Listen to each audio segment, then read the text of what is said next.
Let us pray. दुआ करेंगे। Dear loving Heavenly Father, ऐ हमारे आसमानी बाप, thank you, Lord, for the wonderful time that you have granted us during worship. इबादत के वक्त जो वक्त आपने हमें दिया है खुदावंद, उसको लेकर शुक्र अदा करते हैं। Thy mercies are new every morning. आपकी रहमतें हर दिन ताज़ा हैं। Great is thy faithfulness. आपकी वफादारी बहुत बुलंद है। As we are going to search our hearts खुदावंद, जैसे ही हम अपने दिलों को जांचने वाले हैं and introspect our lives, और हमारी जिंदगियों को परखने वाले हैं, help us to understand the condition of our hearts. हमारे दिल की हालत जो है उस पर गौर करने के लिए हम पर रहम अता करें। Lord, please correct us. खुदावंद, हमें सुधारिए Show us our true condition. और हमारी हकीकी हालत में बयान कीजिए Show us the wonderful things out of thy law. और आपके नामों से, आपके तौरात से, कलाम से अजीम बातें हमको दिखाइए। Bless this time around the Lord's table. और खुदावंद की इस मेज के इर्द गिर्द जो हम आते हैं, इस वक्त पर आपकी बरकतें दें। We are binding the powers of darkness in the name of Lord Jesus Christ. और हमारे खुदावंद यीशु के पाक नाम में गायबी अंधेरी ताकतों को हम कैद करते हैं। Please cleanse me, cleanse us, and hide us behind thy cross. मुझे और हमें धोकर, यीशु के खून में धोकर, आपके यीशु के सलीब के पीछे में हमें छुपाएं। Let thy Son alone be exalted. और सिर्फ आपके बेटे ही हमारे दरमियान जलालवर हो। In Lord Jesus Christ's precious name we pray. खुदावंद यीशु के पाक नाम से मांगते हैं, आमीन। Let us turn our Bibles to Lamentations third chapter again. फिर से हम नोहा की किताब बाब नंबर 3 देखेंगे। Lamentations third chapter, we're going to read again from 22nd verse but till 27th verse. अब फिर से हम verse 22 से लेकर 27 तक पढ़ेंगे। Yeah, we can read alternatively. बारी बारी से हम पढ़ेंगे। ये यहोवा की शफकत है कि हम फना नहीं हुए, क्योंकि उसकी रहमत लाजवाल है। They are new every morning, great is thy faithfulness. मेरी जान ने कहा, मेरा बखरा यहोवा है, इसलिए मेरी उम्मीद उसी से है। The Lord is good unto them that wait for him, to the soul that seeketh him. ये खूब है कि आदमी उम्मीदवार रहे और खामोशी से यहोवा की नजात का इंतजार करे। It is good for a man that he bear the yoke in his youth. May the Lord bless the portion that we have just read. जिस हिस्से को हमने अभी पढ़ा है, इस हिस्से पर खुदा अपनी बरकतें बख्शे।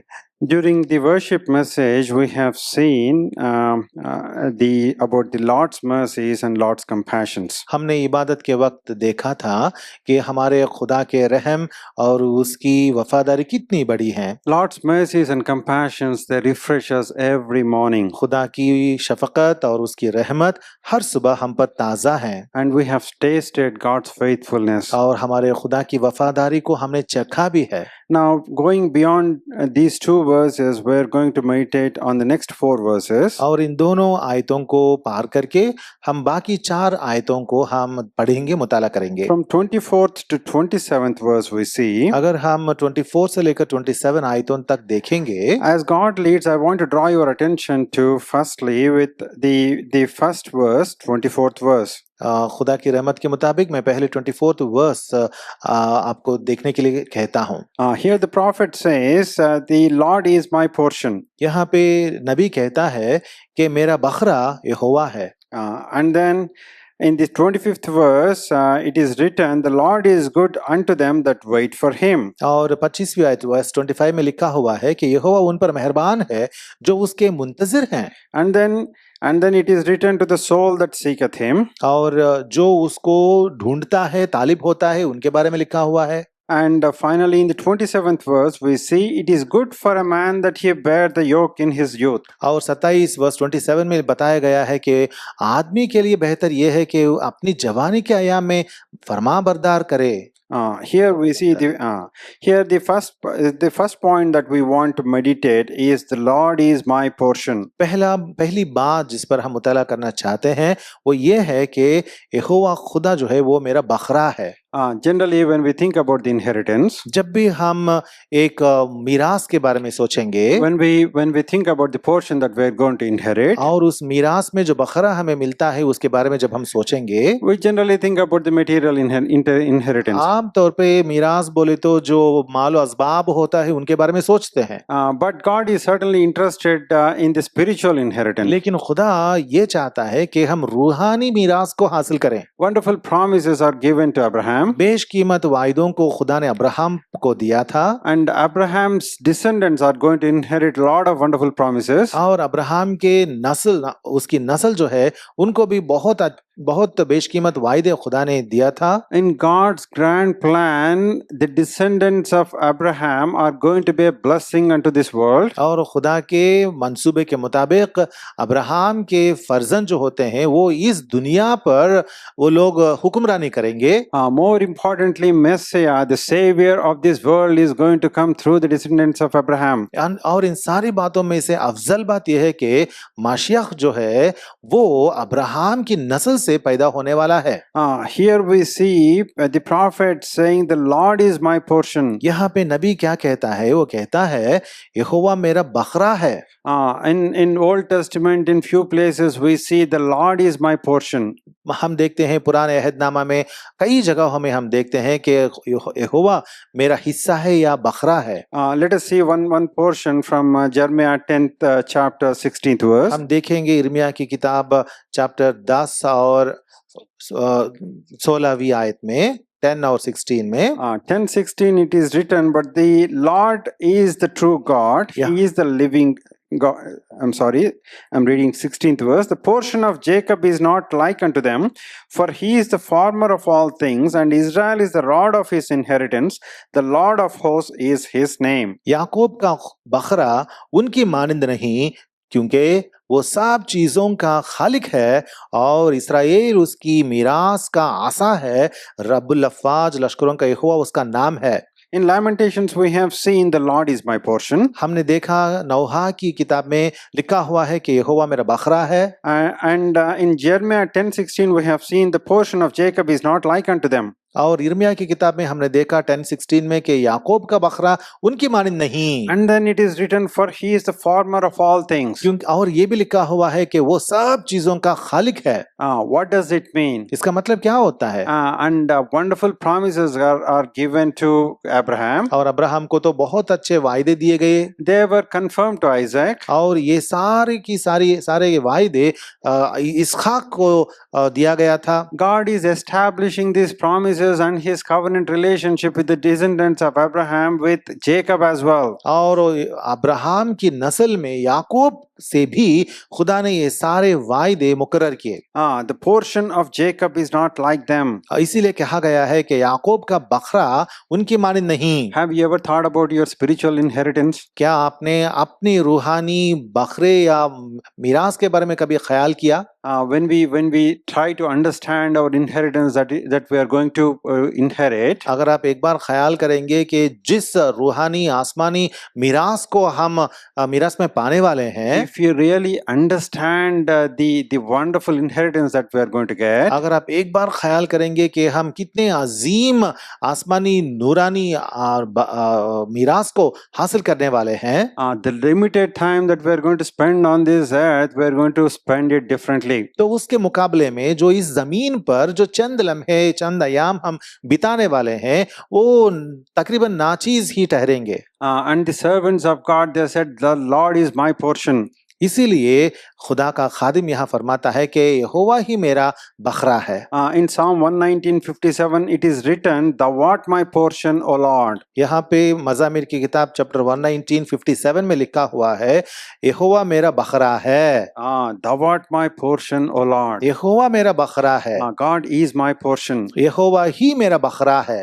I'm going to inherit my Lord himself. मैं मुस्तकबिल में मेरे खुदावन मेरे यहोवा को ही मैं बकरे में पाऊंगा। होगा, He is going to be mine. वो मेरा होने वाला I am है, going to be his. मैं उसका होने वाला हूँ। So this is what you and I have to understand. ये इस बात को आपको और मुझे समझना पड़ेगा। Let us consider briefly the life of Jacob. हम मुख्तसरन याकूब की जिंदगी देखेंगे। There are so many ups and downs in his life. उसकी जिंदगी में बहुत सारे उतर चढ़ाव तो हैं, When we look at Jacob in Genesis 28, लेकिन जब हम पैदाइश की किताब आयत नंबर बाब नंबर 28 को देखेंगे, वहां याकूब को देखते हैं। Jacob was fleeing for the fear of his life and he was fleeing away from his home. वो वहां पे याकूब अपनी जान बचाने के लिए अपने घर से दौड़कर भाग रहा है।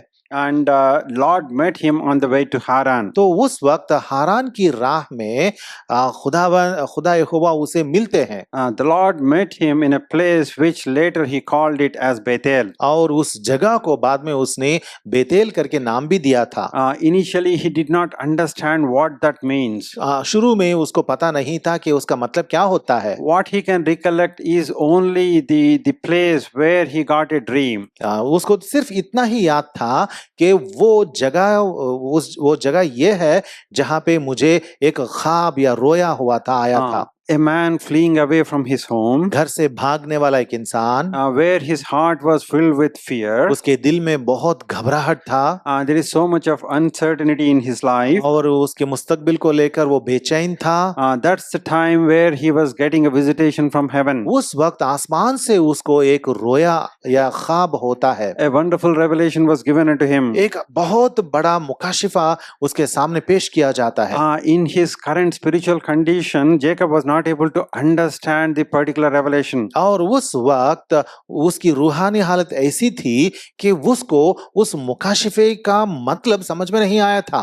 When you and I we start our journey as Christian believers, हम भी यीशुई मोमिन बनके हमारी रूहानी जिंदगी जैसे शुरू करेंगे, you and I may not understand the precious things that Lord is teaching us. उसी वक्त खुदा जो अजीम बातें हमें सिखा रहा है, उन सबों को हम पहले से ही शायद समझ नहीं पाएंगे। It takes years for God to make you understand what He really planned in your life. हमारी जिंदगियों में खुदा ने जो कुछ भी हमारे लिए तैयार रखा है, उनको समझने के लिए हमें भी बहुत साल शायद लग जाएंगे।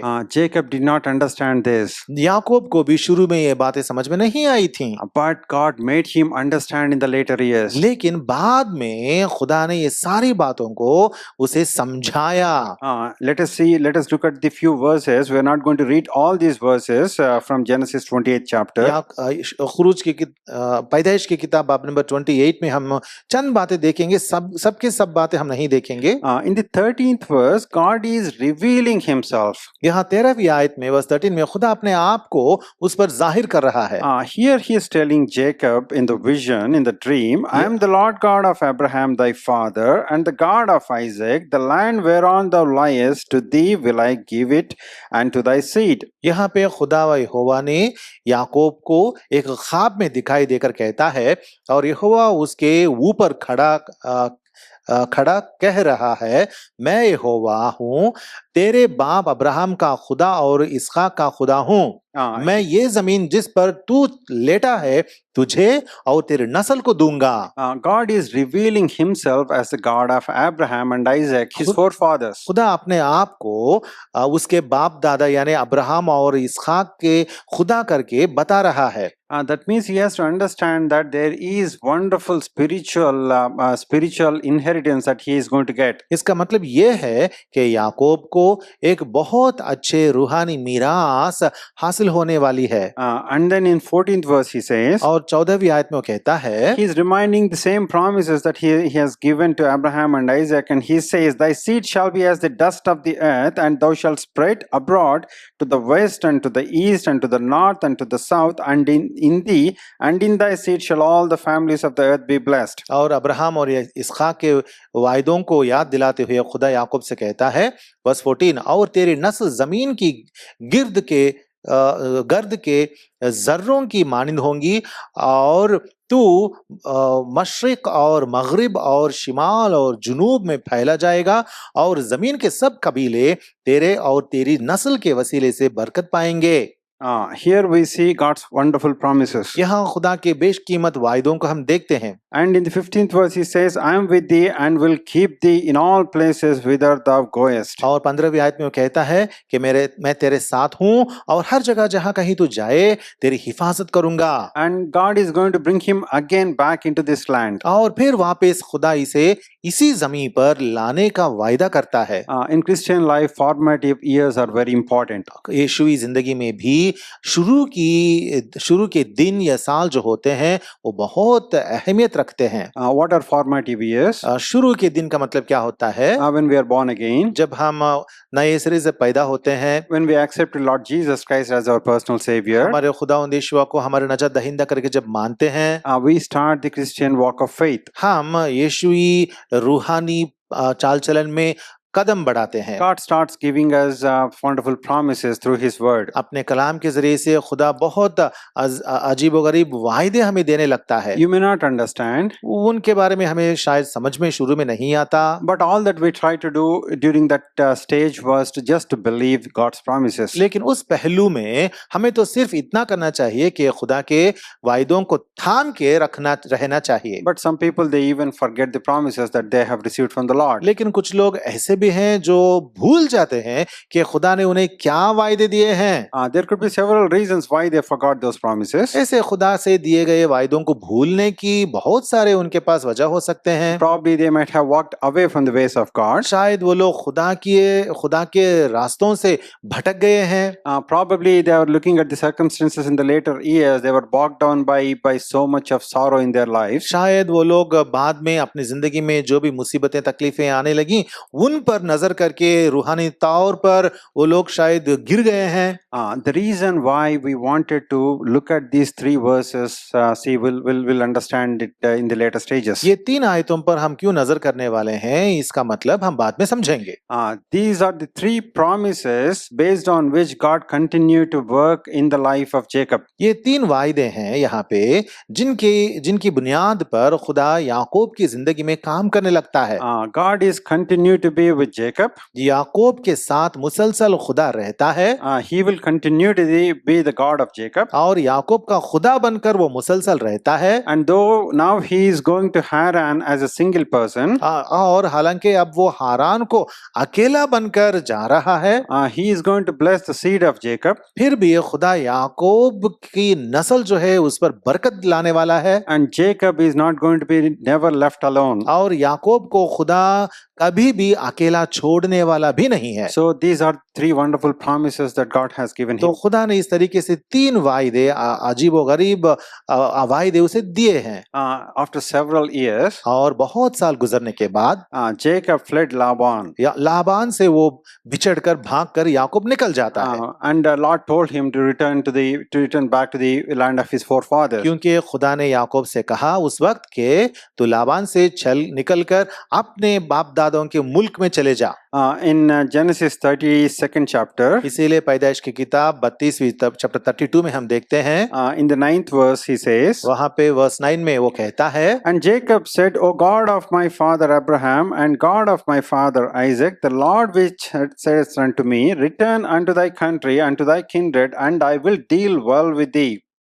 और याकूब ने कहा, ए मेरे बाप अब्राहम के खुदा और मेरे बाप इसहाक के खुदा, ए यहोवा जिसने मुझे ये फरमाया कि तू अपने मुल्क को अपने रिश्तेदारों के पास लौट जा और मैं तेरे साथ भलाई करूंगा। It is important for us to remind God about His promises. हमें ये बात बहुत जरूरी है हमारे लिए कि हम खुदा को याद दिलाएं कि वो हमें क्या क्या वायदे हमें दिया है। In Christian life, two things are important. यीशुई जिंदगी में दो बातें बहुत अहमियत रखती हैं। There are appointed places and appointed times. कई यीशुई जिंदगी में मुकर्रर वक्त होते हैं और appointed places और मुकर्रर जगह भी होती हैं।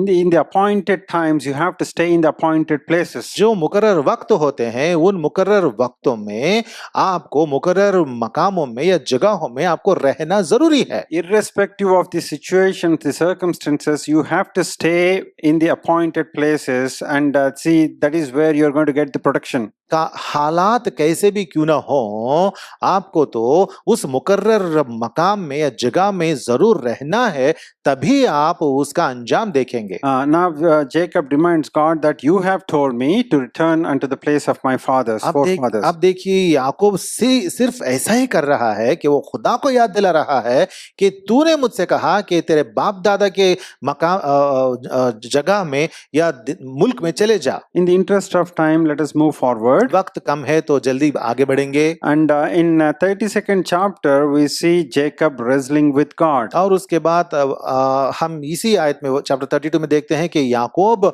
खुदा से कुश्ती लड़ता है। And after Jacob's wrestling with God, with angel of God, Yeah. then he receives a wonderful promise. मतलब खुदा के फरिश्ते से जब वो कुश्ती करता है और जीतता है, तब उसको एक बड़ी बरकत दी जाती है।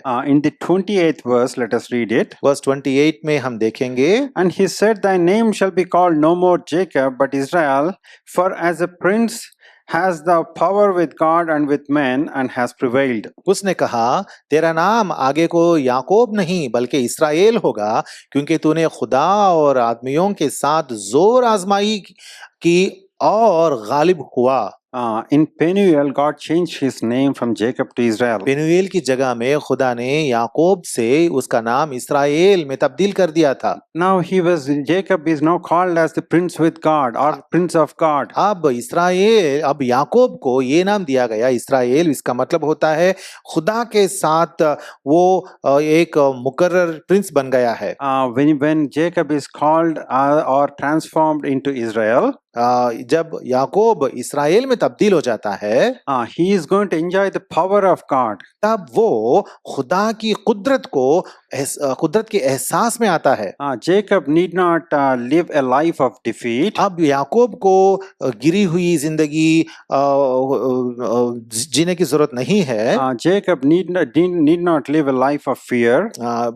डर या हार की जिंदगी जीने की जरूरत नहीं है। Rest of his life he has to live a life as a prince of God. बाकी की जिंदगी जो उसके सामने है वो खुदा के साथ एक शहजादे के तौर पर वो जी सकता है। Now Jacob has to understand this. अब याकूब को ये समझना जरूरी है। But when we look at the lives of the descendants of Jacob, लेकिन जब हम याकूब की नस्ल को देखेंगे, when we look at the descendants of Israel, जब हम इस्राएल की नस्ल को देखेंगे, there are people who are able to exercise this power of God over the nature. हम देखते हैं कि खुदा के इस दी गई कुदरत को इस नेचर पर यानी जिस्मानी कुदरत पर उसका असर दिखाने वाले चंद लोग हैं। We see Moses commanding the sea so that Israel can pass through the Red Sea. मसलन मोशे को हम देखते हैं जिसने इस कुदरत को इस्तेमाल की और इस्राएलियों को पार करने के लिए बहरे कुलजुम को बांट दिया था। We see Joshua commanding sun to stand still. और यहोशुआ भी आफताब से कहा और वो रुक गया। So Jacob has to understand this. और याकूब को ये बातें समझना जरूरी थी। He has to understand, he has to exercise the power of God. और क्योंकि उसको भी खुदा की कुदरत जो है उसके एहसास में जीते रहना है। And God's protection is certainly guaranteed. और खुदा ने अपनी हिफाजत उसके लिए मुकर्रर किया है। In Genesis 32nd chapter 1st verse we see Jacob went on his way and the angels of God met him. और हम देखते हैं पैदाइश की किताब चैप्टर 32 और वर्स 1 में पढ़ता हूं, और याकूब ने भी अपनी राह ली और खुदा के फरिश्ते उसे मिले। Jacob is very well protected by angels. यहाँ पे हम देखते हैं कि खुदा के फरिश्ते उसके इर्द गिर्द उसकी हिफाजत के लिए खैमाजन हैं। Psalm 91:11 we see. हम देखते हैं साम मज़ामिर की किताब chapter 91:11, He shall give his angels charge over thee. वहां पे लिखा हुआ है क्योंकि वो तेरी बाबत अपने फरिश्तों को हुक्म देगा। So God is dealing with Jacob as per his promises. यहाँ देखते हैं कि खुदा अपने वायदों के मुताबिक याकूब से पेश आ रहा है। And being the grandson of Abraham and Jacob, he is going to inherit a wonderful spiritual heritage. और अब्राहम और इसहाक के पोते होने के नाते वो अपनी रूहानी हेरिटेज जो है वो पाने वाला है। Children of Israel are going to be a great nation. Israel के फर्जंद या बच्चे जो हैं वो एक बहुत बड़ा मुल्क या कौम बनने वाले हैं। like the sand in the sea and the stars in heaven. आसमान के सितारों के जैसे या जमीन के रेत के जर्रों के जैसे। But God takes time to continue to work in the life of Jacob and the descendants of Jacob. लेकिन खुदा तो वक्त लेता है याकूब की जिंदगी में काम करने के लिए और याकूब की नस्ल में काम करने के लिए। Let us read one verse where we can understand how see God takes time to work on his particular plan and purpose. एक आयत हम देखेंगे जिसमें हमें पता चलता है कि खुदा अपने वायदों को पूरा करने के लिए वक्त कैसे लेता है। Isaiah 66 यशायाह की किताब चैप्टर 66 and 8th verse. और आयत number 8। Who hath heard such a thing? Who hath seen such things? Shall the earth be made to bring forth in one day? Or shall a nation be born at once? For as soon as Zion travailed, she brought forth her children. ऐसी बात किसने सुनी? ऐसी चीजें किसने देखी? क्या एक दिन में कोई मुल्क पैदा हो सकता है? ये क्या एक बारगी एक कौम पैदा हो जाएगी? क्योंकि सियोन को दर्द लगे ही थे कि उसकी औलाद पैदा हो गई। Let us look at this fragment. Shall a nation be born at once? इस हिस्से को हम जरा देखेंगे, इस जुमले को। क्या एक दिन में कोई मुल्क पैदा हो सकता है? God has promised a great nation from the descendants of Abraham. Abraham के उसकी नस्ल से खुदा ने एक बहुत बड़े मुल्क को पैदा करने वाले का वायदा दिया था। And this nation is going to come out of great pain. और ये मुल्क जो है बहुत बड़े दर्द से निकलकर आने वाला है। And this nation is going to experience a great deliverance or the redemption. और ये मुल्क या कौम जो है, ये कौम बहुत बड़ी नजात को हासिल करके निकलने वाली है। And they are going to be led into the promised land. और वो कौम मऊदा मुल्क में दाखिल होने वाला भी है। And they are going to be established in the promised land. और मऊदा मुल्क में वो लोग अपने आप को खड़े करने वाले हैं या वहां बसने वाले हैं। Jacob is certainly going through the pain and conflict and travail again in his life. उसकी जिंदगी में याकूब तो जरूर बहुत बड़ी अजियत से, दर्द से, तकलीफ से गुजर रहा है। In his family life, in his relationships, he was certainly going through pain. उसकी जिंदगी में वो उसके रिलेशन जो है, उसके फैमिली जो है, उनके साथ उसका जो रिलेशन है, उन सबों में से वो तकलीफ से गुजर रहा है। If you look at our own lives, हम भी अगर हमारी जिंदगियों पर नजर करेंगे, and in several situations we have to be blamed for our own conduct and for our own attitude and motives. कभी कभार हम हमारा रवैया और हमारा मोटिव्स जो होते हैं उनके लिए हमको अपने आप को कोसना पड़ेगा। Sometimes God leads us into conflicts in His perfect will. कभी कभार खुदा अपनी मर्जी के मुताबिक, अपने परफेक्ट विल के मुताबिक हमें भी तकलीफों में ले जाता है। For example, when we stand for the truth of the gospel, मसलन अगर हम खुदा की खुशखबरी की सच्चाई के वास्ते अगर हम खड़े रहेंगे, when we stand for the testimony of the word of God, अगर खुदा के कलाम के बारे में बयान करने के वास्ते अगर हम खड़े रहेंगे, we will be led straight into the conflict. सीधे हम मुसीबत में पहुंच जाएंगे। But in other cases, our attitudes and our motives are prime reasons why we have troubled relationships. लेकिन ये इस बात को छोड़कर कभी कभार बाकी बर्ताव और बाकी रवैये जो हमारी जिंदगी में होते हैं उनकी वजह से भी हम मुसीबत में पहुंचते हैं। We have to introspect our lives. इसीलिए हमारी जिंदगियों को हमें परखना चाहिए। Our thoughts, our words and our deeds. हमारे ख्याल, हमारे आमाल और हमारी बोली, our self and strong will. और हमारा विल जो है उनको हमें जांचना है। Our strong self will may be bringing chaos in our lives. हमारी जिंदगी में जो खुदगर्जी होती है वो हमारी जिंदगी में शायद तकलीफें खड़ा कर रही है। Let us read one verse from Hosea. होशिया की किताब से एक आयत हम पढ़ेंगे। 10th chapter 12th verse. होशिया की किताब बाब नंबर 10 और आयत नंबर 12। अपने लिए सदाकत से तुखम रेजी करो, शफकत से फसल काटो और अपनी उफ्तादा जमीन में हल चलाओ, क्योंकि अब मौका है कि तुम यहोवा के तालिब हो। Yeah.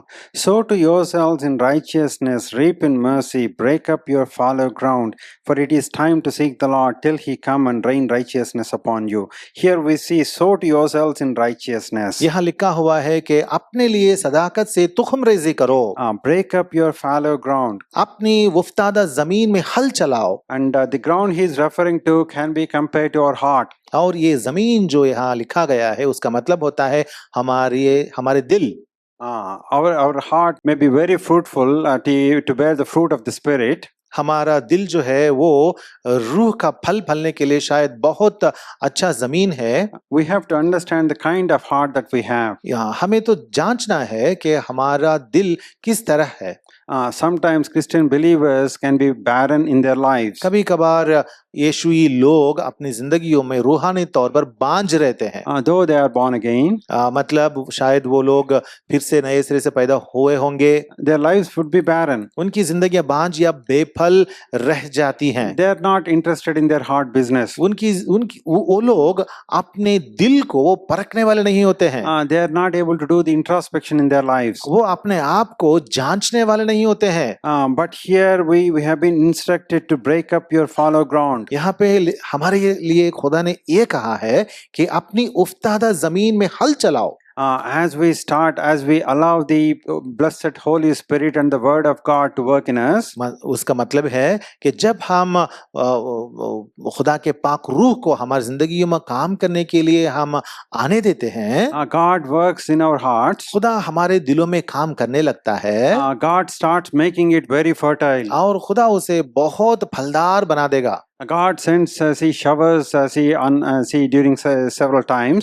हम देखते हैं कि खुदा बहुत सारी बार अपनी बरकतें बरसाते रहता है। God sends his dew in due times. और वो जो भी भेजना है आयन वक्त पर वो भेजते रहेगा। And it is going to yield a great harvest. और इस वास्ते वो हमारी जिंदगी बार-बार होगी। That's the reason why it is when we are given time to introspect our lives, especially when we gather around the Lord's table. इसीलिए खुदा की इस मेज के इर्द-गिर्द आने के हर वक्त हमें वक्त दिया जाता है कि हम हमारी जिंदगियों को परखें। We have to introspect and see what is really lacking in my Christian life. हमें परखना चाहिए और जांचना चाहिए, देखना चाहिए कि मेरी यीशुई जिंदगी में क्या खोट है, कमी है। In the interest of time, we are not going to meditate from Matthew's Gospel 13 chapter. वक्त की कमी की वजह से हम पूरा नहीं देखेंगे, लेकिन मत्ती की खुशखबरी बाब नंबर 13 में in Matthew's Gospel 13 chapter, we see the parable about the sower and the seed. यहाँ पे हम देखते हैं ये एक तमसील है, वहाँ बीज बोने वाले के बारे में तमसील है। If you want the harvest to be 100%, अगर आप चाहेंगे कि आप 100% फसल काटना चाहेंगे, your heart needs to be very fertile. आपका दिल जो है वो बहुत फर्टाइल रहना चाहिए। Now God is calling you to break the fallow ground. अब खुदा आपको बुला रहा है कि आपके दिल में जो उफ्तादा जमीन है उस पर हल चलाएं। You and I have to introspect our lives where our lives are very barren. हमको अपनी जिंदगियों पर गौर फरमाना है और देखना है कि हमारी जिंदगी किस पहलू में या किस वजह से कहाँ पे वो बेफल रहती है। Where we are not able to show obedience. मतलब जहाँ हम फरमाबरदार नहीं होते हैं उस पर गौर करना है। We have to understand God's visitations in certain times. कभी कभार खुदा जब हम पर रहम करके हमसे गुफ्तगू करता है, उन बातों को याद रखना है। Jerusalem did not understand the day of its visitation. जब खुदा ने यरूशलेम पर मुतवज्जी हुआ तो उस वक्त को यरूशलेम ने पहचाना नहीं। That's the reason why Lord Jesus Christ wept over Jerusalem. इसीलिए यरूशलेम को देखते हुए खुदावंद यीशुआ ने रोया भी था। We know what happened to Jerusalem after that. हमें पता है कि उसके बाद में तारीख गवाह है कि यरूशलेम को क्या हुआ। We should not harden our hearts. हमें अपने दिलों को सख्त और संगीन नहीं बनाना है। In order to have a fruitful life, we have to show obedience to God's word. हमें खुदा के कलाम का फरमान बरदार होना चाहिए ताकि हम बेफल जिंदगी ना रखें, so that we can bear the fruit of the Spirit: love, joy, peace, long suffering, gentleness, goodness, meekness. All these, see, should be shown in your life and in my life. ताकि हमारी जिंदगियों में भी खुदा के रूह का फल जो है, मतलब खुदा के रूह के फल, खुशी, ईमान, ये सारी बातें जो है वो सब हमें फलना चाहिए। When we have the fruit of the Spirit, we'll be able to love the Lord and His house and the Word of God and God's people. जब हमारे अंदर ये रूह का फल होता है तो खुदा से हम मोहब्बत रखेंगे, खुदा के लोगों से भी हम मोहब्बत रखेंगे। If you feel that the love for the Lord is diminished in your life, अगर हम देखते हैं कि हमारी जिंदगियों में खुदा पर जो मोहब्बत रहनी है अगर वो घटती जा रही है, if you realize that your first love is lost, अगर आप ये जान रहे हैं कि आप में जो पहली सी मोहब्बत थी वो कम हो रही है, come back to God, retrace your steps. खुदा के पास वापस आ जाइए और आपके कदमों को ढूंढते हुए वापस आ जाइए Confess and commit your life unto God. और अपनी जिंदगियों को खुदा के सुपुर्द कर दीजिए और आपके गुनाहों को उसके सामने कबूल कर लीजिए। Maybe you have short temper. शायद आपको बहुत जल्द गुस्सा आता है, Maybe you're not willing to wait. शायद आप थोड़ा सब्र करने में तहम्मुल नहीं रखते हैं, But our God is a long-suffering God. लेकिन हमारा खुदा तो तहम्मुल रखता है, He is long-suffering, so He never wanted anyone to perish. इसीलिए उसके तहम्मुल की वजह से हम नेस्तो नाबूद नहीं होते हैं। Through several situations, God is teaching you patience, long-suffering in your life. आपकी जिंदगी में जो जो तकलीफें आती हैं उनके जरिए खुदा आपको भी सब्र, तहम्मुल, ये सारी बातें सिखा रहा है। Commit your life unto Him. आपकी जिंदगियों को खुदा के सुपुर्द करो। God did not leave Jacob. खुदा ने याकूब को छोड़ दिया नहीं, God continues to watch over him, खुदा उस पर नजर निगाह रखते हुए उसकी निगाहबानी की and he was very well protected और उसे बड़े अच्छे से खुदा ने हिफाजत से रखा।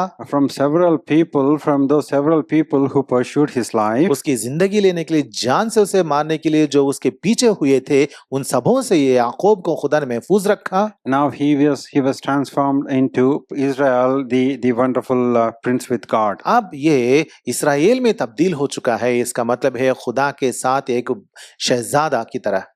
Now he's going to be a prince with God or prince of God. अब बादशाहों के बादशाह के सामने वो एक शहजादा बनकर ठहरा है। So we have to commit our lives unto the Lord Jesus Christ. इसीलिए हमें भी अपनी जिंदगियों को हमारे खुदावंद यीशुआ के सुपुर्द करना है।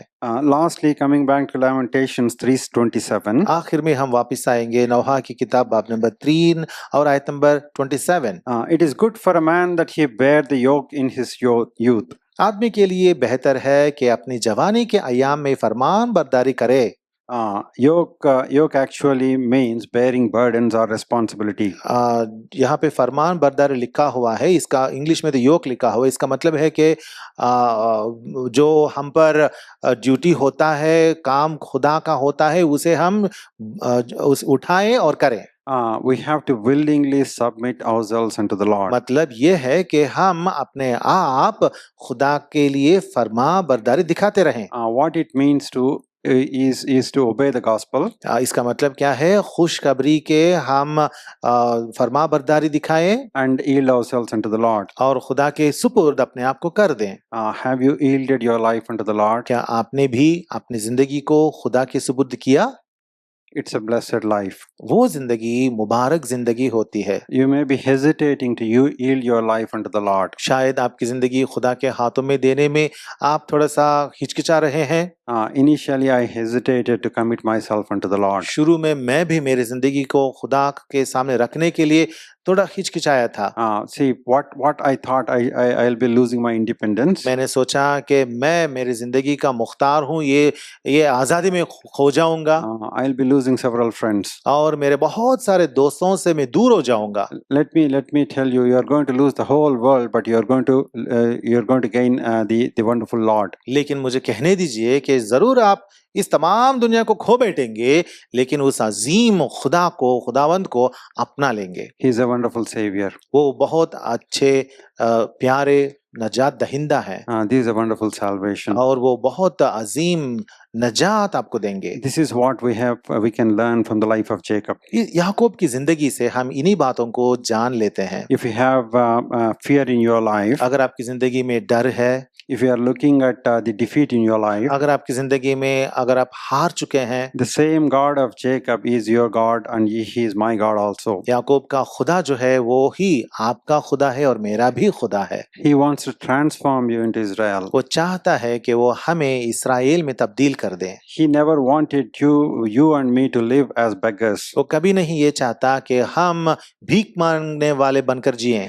He wanted to raise you up वो चाहता है कि वो हमारा सरफराज करे and make you as a prince of God. और हमें खुदा के साथ एक प्रिंस बनाए। If God is pleading you, don't hesitate to commit yourself unto the Lord. अगर खुदा आपसे बात कर रहा है तो आपका दिल और सख्त मत बनाओ।